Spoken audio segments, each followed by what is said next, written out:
Welcome to Ravi creations. ఒకప్పుడు ఒక అడవిలో ఒక శక్తివంతమైన సింహం జీవించేది. అది అడవిలో అత్యంత బలమైన జంతువుగా పేరు పొందింది. కానీ ఎంత బలమైనదైనా సింహంకు ఒక పెద్ద సమస్య ఉండేది.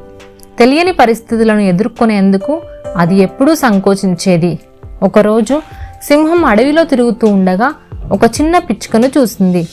పెద్ద గాలికి ఆ పిచ్చుక గూటి ప్రయత్నం విఫలమవుతుంటే కూడా ప్రతిసారి కృషి చేస్తూ తన పిల్లల కోసం కొత్తగా గూటి నిర్మాణం ప్రారంభించేది. ఇదంతా చూసిన సింహం కుతూహలంతో పిచ్చుక దగ్గరికి వెళ్ళి అడిగింది, "నువ్వెందుకు ప్రయత్నిస్తున్నావు? ఈ గాలి చాలా బలంగా ఉంది. నీ ప్రయత్నాలు వృధా అవుతాయి" అని తన గంభీర స్వరంతో అన్నది. ఆ పిచ్చుక సింహం వైపు చూస్తూ ఇలా చెప్పింది, "గెలుస్తానో లేదో నాకు తెలియదు. 100 సార్లు విఫలమవుతానేమో, కానీ 101వ ప్రయత్నం విజయవంతమైతే నేను ప్రయత్నం చేయకపోతే ఎలా తెలుస్తుంది" అని అంది. ఆ పిచ్చుక మాటలకు సింహం ఆశ్చర్యపోయింది. "నువ్వు చాలా చిన్నదానివి. ఈ గాలి చాలా బలంగా ఉంది. నీకు భయం వేయదా?" అని అంది సింహం.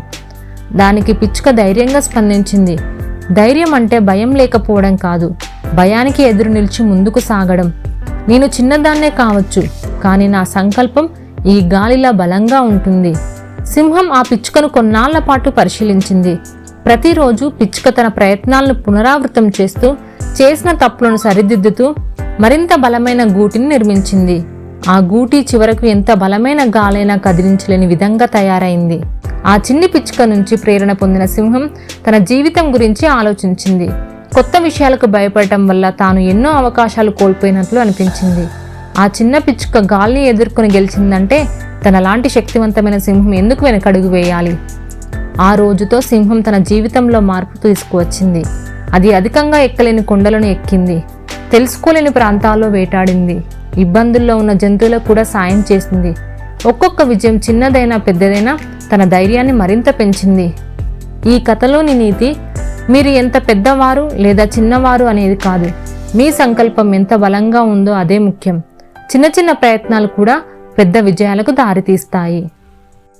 సింహం మరియు నక్క కథ. ఒకప్పుడు ఒక అడవిలో సింహం రాజుగా జీవించేది. అది తన శక్తి మరియు ధైర్యంతో యావత్ అడవికి గౌరవనీయుడు. కానీ కాలం గడిచే కొద్దీ అది ముసల్దైపోయింది. బలహీనమైన శరీరంతో వేటాడే శక్తి కోల్పోయింది. ఆకలి, దాహంతో అలమటిస్తూ సింహం ఒక మోసపూరిత పథకాన్ని రూపొందించింది. సింహం ఒక పెద్ద గుహను తన నివాసంగా ఎంచుకుంది. అది ఇతర జంతువులకు ఒక ప్రకటన పంపించింది, "నేను తీవ్ర అనారోగ్యంతో బాధపడుతున్నాను. నేను మరణించబోతున్నాను. మీరందరూ చివరిసారి నన్ను చూడడానికి నా గుహకు రండి" అని. అడవిలోని జంతువులు సింహం రాజుపై గౌరవంతో ఒక్కొక్కటిగా గుహకు వెళ్లడం ప్రారంభించాయి. ప్రతి జంతువు గుహలోకి వెళ్ళగానే సింహం దానిని తినేసేది. సింహం నాటకానికి మొదట మేక బలైంది. మేక సింహాన్ని గుహలో చూడగానే, "మహారాజా, మీకు నయం అవ్వాలి" అని చెప్పింది. కానీ ఆ మాటలు పూర్తి కాకముందే సింహం దాన్ని పట్టుకొని తినేసింది. తర్వాత కుందేలు, జింక మరియు మరికొన్ని జంతువులు కూడా ఇదే విధంగా మోసపోయాయి. అయితే ఈ వార్తలు ఆఖరికి నక్క దాకా చేరాయి. తెలివైన నక్క అనుమానపడి, ఇది నిజమైన అనారోగ్యమా లేదా సింహం మోసమా అని ఆలోచించింది. నక్క గుహకు దగ్గరగా వెళ్ళి చాలా జాగ్రత్తగా గుహ చుట్టూ పరిశీలించింది. నక్క గుహ ముందు ఉన్న పాదముద్రను గమనించింది. ప్రతి జంతువు పాదముద్ర గుహలోకి వెళ్ళింది, కానీ ఒక్కటి కూడా బయటకు తిరిగి రాలేదు. ఇది చాలా అనుమానించేలా ఉంది. లోపలికి వెళ్ళిన వారు ఎవరూ బయటికి రావడం లేదు. ఇక్కడ ఏదో పెద్ద మోసం ఉంది అని నక్క అనుకుంది. సింహం లోపల ఉండి నక్కను చూసింది. "ఆహా, నా ప్రియమైన నక్క, నువ్వు నా మిత్రుడివి. నేను చావుకు దగ్గరపడి ఉన్నాను. నన్ను చూడడానికి రా" అని పలకరించింది. నక్క గుహ బయట నుండే నవ్వుతూ, "మహారాజా, నేను మీ పిలుపు విన్నాను, కానీ నేలపై పాదముద్రలను పరిశీలించాను. మీ గుహలోకి వెళ్ళిన జంతువులే ఉన్నాయి. బయటికొచ్చినవి ఎక్కడా కనిపించలేదు. ఇది నాకు చాలా అనుమానంగా ఉంది. అందుకే నేను లోపలికి రాను" అని చెప్పింది నక్క. అంతలో ఆ దారిలో హంస, ఎలుక మరియు పిల్లి వచ్చాయి. నక్క వారందరినీ ఆపి చెప్పింది, "సింహం అనారోగ్యంతో ఉందని మోసపోకండి. నేను గుహ చుట్టూ పాదముద్రలను పరిశీలించాను. లోపలికి వెళ్ళిన వారు తిరిగి బయటకు రాలేదు. అది మీకు ముప్పు కలిగించవచ్చు." హంస ఇలా చెప్పింది, "సింహం మహారాజు మాకు చాలా సేవలు చేశారు.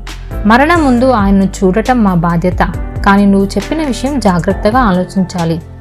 అప్పుడు పిల్లి అనుకుంది, అవును, మనం తొందరపడి లోపలికి వెళ్ళకూడదు, మనం జాగ్రత్తగా వ్యవహరిద్దామని.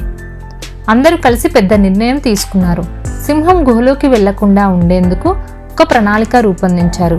మనం లోపలికి వెళ్లకుండా దూరం నుండే మాట్లాడదాం, మనం మోసపోకుండా జాగ్రత్తగా ఉండాలి అని నక్క సూచించింది. సింహం చాలా కాలంగా గుహలోని జంతువులను తిని బ్రతుకుతూనే ఉంది. కానీ నక్క వల్ల జంతువులన్నీ దూరంగా ఉండడంతో సింహం ఆకలితో అలమటించి మరింత బలహీనమైపోయింది. రోజులు గడుస్తుండగా సింహం ఆహారం లేక ఆకలితో మరణించింది. జంతువులన్నీ నక్క వల్లే మనం సింహం మోసానికి బలి కాకుండా బ్రతికాము అని సంతోషించాయి. నక్కని తమ నాయకురాలిగా గౌరవంగా చూస్తూ ఒక పెద్ద స్నేహ బంధాన్ని ఏర్పరచుకున్నాయి.